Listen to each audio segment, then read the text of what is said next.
Hello. Please keep in mind that when you consume this media, you will be taking in the vision of one individual, okay? Lest this individual's dreams creep into yours, be aware.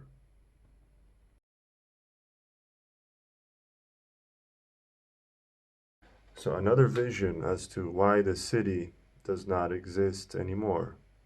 Everyone, when out, is attached to a head jack of their own, accidentally or intentionally set up matrix. Only vagabonds and oldies frolic, and I, and some other universes I must not meet, or else supernova.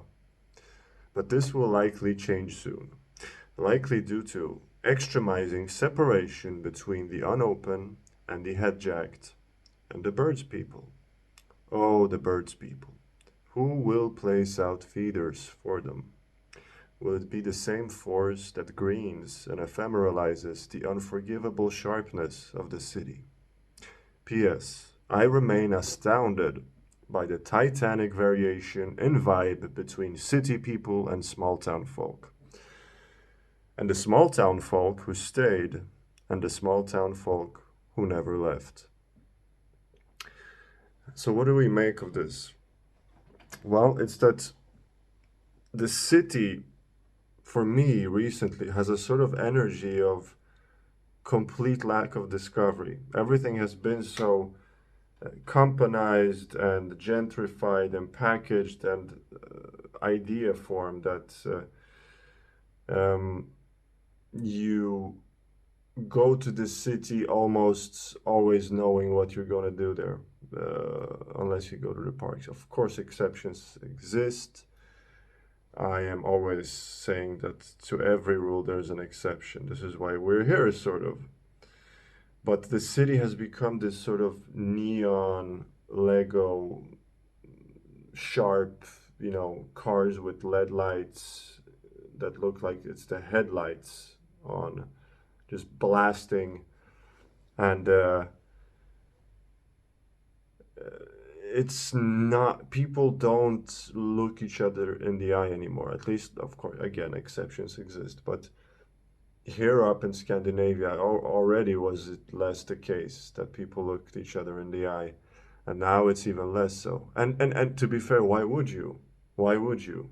You don't really have to. There is no maybe haphazardness of looking out up because no one else is. You sort of feel this maybe, right? But there are birds. There are birds in the city. There are birds who are not walking the path set out. There are birds who are skipping and hopping and sort of just dancing forward in the city. Um, and it's almost like they're at a silent disco. So being in the city is like being at a silent disco these days. And I find this so beautiful because I have always dreamed of being in a silent city. Let me explain what I mean. Milan Kundera said that the modern man has never actually stepped foot in a city. Why? Because the modern man um, was born into a city full of traffic noise. And if there is noise, vision suffers. So you think you're in the city, you think you're breathing in the energy of the structure and architecture and the happening, but there's always, noise that you are trying to sift through. But now this is ending because you are you have been forced by the eon, by the age of Aquarius, into your individuality.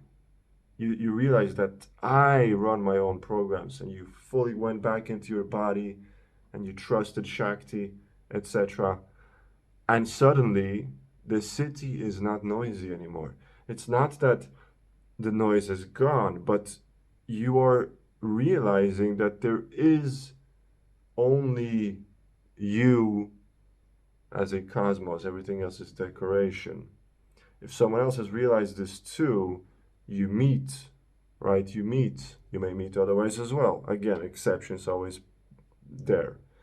But you sort of focus onto the experience of the decoration mostly only when another bird comes by. When a bird comes by who has realized that they are at a silent